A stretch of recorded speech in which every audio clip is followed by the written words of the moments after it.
Breaking news చూస్తున్నాం. సుప్రీంకోర్టులో TTD laddu కల్తీ వివాదంపై కాసేపట్లో విచారణ జరగనుంది. Justice B R Gavai, justice K V Viswanathan త్రిసభ్య ధర్మాసనం విచారణ చేపట్టనుంది. సుబ్రహ్మణ్య స్వామి, వైవి సుబ్బారెడ్డి తదితరులు పిటిషన్లపై విచారణ జరగనుంది. సిట్ దర్యాప్తు కొనసాగాల, కేంద్ర దర్యాప్తు సంస్థలకు విచారణ అప్పగించాలన్న విషయంపై కేంద్రం తన వైఖరి తెలియజేయనుంది.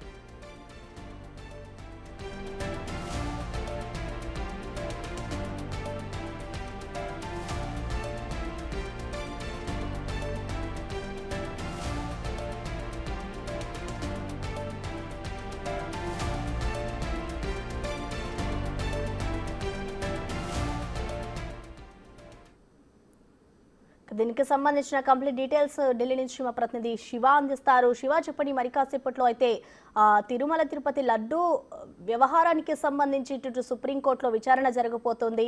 ఇటు కేంద్రం అభిప్రాయంపైనే అందరిపై ఉత్కంఠ అయితే నెలకొంది. సో ఓవరాల్ గా డీటెయిల్స్ ఏ విధంగా ఉన్నాయి శివ? రైట్ ప్రసన్న, మరి కాసేపట్లోనే తిరుపతి లడ్డు కల్తీ వ్యవహారంపై ఉత్తర్వులు, మరోవైపు విచారణ రెండు కూడా, అంటే కేంద్ర ప్రభుత్వం ఇచ్చే సూచనలు కానీ, ఇటు కేంద్ర ప్రభుత్వం ప్రతినిధిగా సుప్రీంకోర్టులో ఉన్న సొలిసిటర్ జనరల్ తుషార్ మెహతా ఇచ్చే నివేదిక ఆధారంగా ఏదైతే గత విచారణ సందర్భంగా సుప్రీంకోర్టు కూడా దీనికి సంబంధించి సూచనలు ఇవ్వాలి, సుప్రీంకోర్టుకి కేంద్ర ప్రభుత్వ అభిప్రాయం తెలపాలంటూ కూడా గత విచారణ సందర్భంగా సొలిసిటర్ జనరల్ తుషార్ మెహతాకు సుప్రీం ధర్మాసనం తెలియజేసింది. దానిలో భాగంగా నిన్న అభిప్రాయం వెల్లడించాల్సి ఉంది, దీనికి సంబంధించి ఉత్తర్వులు కూడా వెల్లడించాల్సి ఉంది. కానీ నిన్న సమయం తక్కువ కావడం, మరోవైపు రేపటికి అంటే ఈరోజు ఉదయం 10:30 ఈ పిటిషన్ విచారణ వాయిదా వేయాలంటూ కూడా తుషార్ మెహతా కోరిన నేపథ్యంలోనే ద్విసభ్య ధర్మాసనంలో ఉన్న న్యాయమూర్తులు justice B R Gavai, justice K V విశ్వనాథ్లతో కూడా ద్విసభ్య ధర్మాసనం ఈరోజు ఉదయం 10:30 వాయిదా వేశారు. అంటే ఈరోజు ఉదయం 10:30 కేంద్ర ప్రభుత్వం ఎటువంటి అభిప్రాయాన్ని వెల్లడించబోతోంది, తుషార్ మెహతా ఎటువంటి నివేదికను, అంటే కేంద్ర ప్రభుత్వం ప్రతినిధిగా ఉన్నారు కాబట్టి కేంద్ర ప్రభుత్వం ఎటువంటి సూచనలు ఇచ్చింది,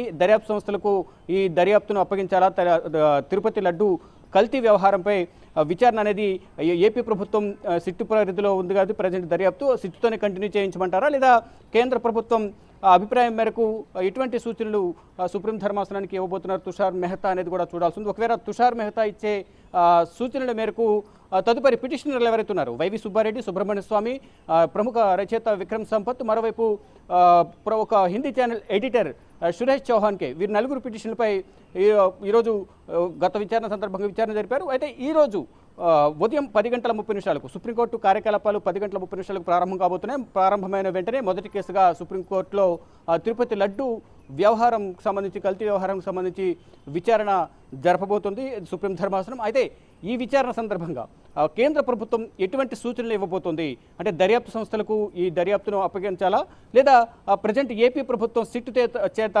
దర్యాప్తు కొనసాగిస్తుంది కాబట్టి అదే కంటిన్యూ చేయించాలా అనేది మాత్రం కేంద్ర ప్రభుత్వం తరపున సొలిసిటర్ జనరల్ తుషార్ మెహతా ఏం చెప్పబోతున్నారు అనే దానిపై మాత్రం తేలాల్సింది. ఒకవేళ తుషార్ మెహతా ఇచ్చిన సూచనలు కానీ వారి అభిప్రాయం సంబంధించి కేంద్ర ప్రభుత్వం తరపున తెలిపిన తర్వాత సుప్రీం ధర్మాసనం, ద్విసభ్య ధర్మాసనం విచారణ కొనసాగిస్తుందా, లేదా ఉత్తర్వులు ఇస్తుందా, లేదా ధర్మాసనం వారి సొంత నిర్ణయాలు ఏమైనా తీసుకుంటుందా అనే దానిపై కూడా చూడాల్సి ఉంటుంది. మరోవైపు ఇటు సుప్రీం ధర్మాసనం ఇచ్చిన ఆదేశాలు, ఉత్తర్వుల మేరకు ఎవరైతే పిటిషనర్లు ఉన్నారో, ఇటు వైవి సుబ్బారెడ్డి కానీ, బీజేపీ మాజీ ఎంపీ సుబ్రహ్మణ్య స్వామి, మరోవైపు రచయిత విక్రమ్ సంపత్, మరోవైపు ఇటు హిందీ ఛానల్ ఎడిటర్ సురేష్ చౌహాన్కే, వీరు తరపున న్యాయవాదులు ఎటువంటి వాదనలు వినిపిస్తారు. ఒకవేళ వీరు వాదనలు వినిపించిన తర్వాత ఇటు ఏపీ ప్రభుత్వం తరపున ముకుల్ రోహత్గి, టీటీడీ తరపున సిద్ధార్థ లూద్రా, వీరు ఏ విధంగా వాదనలు వినిపించబోతారు. మొత్తంగా చూసుకుంటే వాదనలు ప్రతివాదులు విన్న తర్వాత ద్విసభ్య ధర్మాసనం ఎటువంటి తీర్పును, అంటే ఎటువంటి ఉత్తర్వులను వెల్లడించబోతుందనే దానిపై మాత్రం దేశవ్యాప్తంగానే కాదు ప్రపంచవ్యాప్తంగా అందరూ ఉత్కంఠగా ఎదురు చూస్తున్నారు. అంటే నిన్న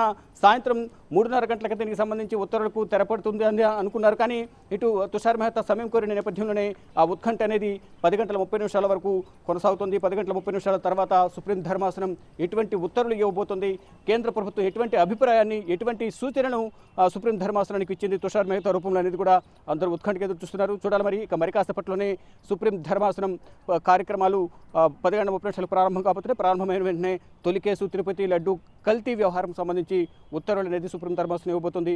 ఈ ఉత్తర్వులు అనేది చీఫ్ జస్టిస్ ఇద్దరు న్యాయమూర్తులు ఎవరైతే ఉన్నారో మూడవ కోర్టులో న్యాయమూర్తులు justice B R Gavai, justice K V విశ్వనాథ్తో కూడా ద్విసభ్య ధర్మాసనం తిరుపతి లడ్డు వ్యవహారంపై విచారణ చేస్తుంది. దీనికి సంబంధించి ఉత్తర్వులు అంటే వైవి సుబ్బారెడ్డి కానీ ఇతర కాంగ్రెస్ కొంతమంది వైసీపీ కాంగ్రెస్ నేతలు ఇద్దరు కూడా సిబిఐ చేత దర్యాప్తు చేయించాలని కోరారు. ఇటు సుబ్రహ్మణ్య స్వామి సుప్రీంకోర్టు జోక్యం చేసుకుని దీనిపై నిజానిజాలు తేల్తారంటూ కూడా పిటిషన్ దాఖలు చేశారు. మరికొన్ని పిటిషన్లు హిందువుల మనోభావాలు దెబ్బతీసే విధంగా ఉన్నాయి కాబట్టి అసలు ఏం జరిగింది అనేది కూడా ప్రజలకు తెలియాలంటూ కూడా మరికొన్ని పిటిషన్లు దాఖలయ్యాయి. మొత్తంగా చూసుకుంటే అందరిది ఒకటే, హిందువుల మనోభావాలు కాపాడే విధంగా కూడా ఇక్కడ సుప్రీంకోర్టు జోక్యం చేసుకుని అక్కడ ఏం జరిగింది అనేది మాత్రం నిజానిజాలు బయటకు తెలియాలంటూ కూడా వారందరూ కోరుతున్నారు. కొంతమంది సిబిఐ ఎంక్వైరీ అడుగుతున్నారు, మరి కొంతమంది జ్యుడిషియల్ ఎంక్వైరీ కోరుతున్నారు. మరోవైపు ఏపీ ప్రభుత్వం సిట్ ఎంక్వైరీ ఆల్రెడీ దర్యాప్తు కొనసాగిస్తుంది. సుప్రీంకోర్టులో ఈ పిటిషన్ కేసు విచారణ పెండింగ్లో ఉంది కాబట్టి ప్రజెంట్ తాత్కాలికంగా సిట్ విచారణ దర్యాప్తు అనేది పెండింగ్లో ఉంచింది. తర్వాత ఈరోజు ఉదయం 10:30 సుప్రీం ధర్మాసనం ఇచ్చే ఉత్తర్వుల ఆధారంగా ఏపీ ప్రభుత్వం ఫర్దర్ స్టెప్ తీసుకునే అవకాశం అయితే కనిపిస్తోంది. ప్రసన్న, శివ, ఇటు చంద్రబాబు నాయుడు ఏదైతే సిట్ ని ఏర్పాటు చేశారో అది ప్రెసెంట్ పెండింగ్ లో ఉంది. సో మొన్న ఏదైతే 2 రోజులు దర్యాప్తు చేశారో దానికి సంబంధించిన ఎవిడెన్స్ ఏమైనా తీసుకొని ఇప్పుడు సుప్రీంకోర్టు దీనిపై విచారణ చేస్తుంది అనుకోవచ్చా? రైట్, ప్రధానంగా ఇప్పుడు ఎవరి చేత విచారణ జరిపించాలి, అసలు అక్కడ ఏం జరిగింది అనే దానిపై గత విచారణ సందర్భంగా వాదనలు ప్రతివాదనలు జరిగాయి. దానికి సంబంధించి సిట్టు దర్యాప్తు జరుగుతున్నప్పుడు ముఖ్యమంత్రి హోదాలో ఉన్న వ్యక్తి సిట్టు దర్యాప్తు కంప్లీట్ కాకుండానే ప్రెస్ ముందుకు వెళ్ళు ఏ విధంగా బహిరంగంగా ప్రకటన చేస్తారంటూ కూడా సుప్రీం ధర్మాసనం జస్టిస్ బిఆర్ గవే అలాగే విశ్వనాథ్ ఇద్దరు కూడా టీటీడీ తరపున హాజరైన సిద్ధార్థ లూథ్రాను మరోవైపు ఏపీ ప్రభుత్వం తరపున హాజరైన సీనియర్ న్యాయవాది ముకుల్ రోహత్గిని కూడా ప్రశ్నించారు. అయితే సిట్ దర్యాప్తు కొనసాగుతోందని తెలిపిన నేపథ్యంలోనే ఆ సిట్ దర్యాప్తుకు సంబంధించి కంప్లీట్ రిపోర్ట్ రావాలి కదా, రానప్పుడు ముందుగానే కల్తీ జరిగిందని ఏ విధంగా మీరు బయటికి ప్రకటన చేస్తారంటూ కూడా ఒకంత అసహనం కూడా వ్యక్తం చేసింది త్రిసభ్య ధర్మాసనం. ఈ నేపథ్యంలోనే ఇక్కడ కేసు పెండింగ్లో ఉంది కాబట్టి ఈ కేసు విచారణ ఎవరికి అప్పగిస్తారనేది కూడా చూడాల్సి ఉంది కాబట్టి, అంటే విచారణ దశలో ఉన్న నేపథ్యంలో కొంతమంది సిబిఐ చేత విచారణ చెప్పించాలని కొంతమంది అడుగుతుంటే జ్యుడిషియల్ ఎంక్వైరీ చేయాలని మరికొంతమంది కోరుతున్నారు. ఈ నేపథ్యంలోనే ఇప్పుడు సుప్రీంకోర్టు పెండింగ్లో ఉంది కాబట్టి ఇప్పుడు ఈ సందర్భంలో విచారణ దర్యాప్తు అనేది కొనసాగించడం మంచిది కాదని భావించిన సీఎం చంద్రబాబు ప్రజెంట్ తాత్కాలికంగా సిట్ విచారణకు బ్రేక్ వేశారు. ఇప్పుడు సుప్రీం ధర్మాసనం ఇచ్చిన ఆదేశాల మేరకు సుప్రీంకోర్టు ఎటువంటి ఉత్తర్వులు ఇస్తుంది అనే దానిపై కూడా వేచి చూసి ఉత్తర్వులు ఇచ్చిన తర్వాత సిట్తో దర్యాప్తు చేస్తారా సుప్రీం ఆదేశాల మేరకు, లేదా సిబిఐ చేత విచారణ జరిపిస్తారా, లేదా జ్యుడిషియల్ ఎంక్వైరీ చేస్తారా అనే దానిపై కూడా చూడాల్సి ఉంది. ఇక ఈరోజు విచారణ సందర్భంగా అంటే సొలిసిటర్ జనరల్ ఎటువంటి అభిప్రాయాన్ని కేంద్ర ప్రభుత్వం ఇచ్చిన అభిప్రాయాన్ని సుప్రీంకోర్టుకు వెల్లడిస్తారు. సొలిసిటర్ జనరల్ తుషార్ మెహతా ఇచ్చిన సూచనల మేరకు కానీ నివేదిక మేరకు సుప్రీం ధర్మాసనం ఎటువంటి ఉత్తర్వులు ఇవ్వబోతుంది. ఒకవేళ సుప్రీం ధర్మాసనం ఇచ్చిన ఉత్తర్వుల మేరకు ఇటు ఏపీ ప్రభుత్వం కానీ టీటీడీ కానీ మరోవైపు పిటిషనర్లు వీరు తరపున ఉన్న న్యాయవాదులు ఎటువంటి అభిప్రాయాలను వెల్లడిస్తారు, ఎటువంటి వాదనలు వినిపిస్తారనే దానిపై కూడా ఉత్కంఠ కొనసాగుతుంది. వీటి ఉత్కంఠకంతా కూడా మరి కాసేపట్లో తెరబడబోతుంది. 10:30 సుప్రీం ధర్మాసనంలో ఈ తిరుపతి లడ్డూ కల్తీ వ్యవహారంపై ఉత్తర్వులు అనేవి 10:30 వెల్లడించే అవకాశం అయితే కనిపిస్తోంది. Right Shiva, thank you.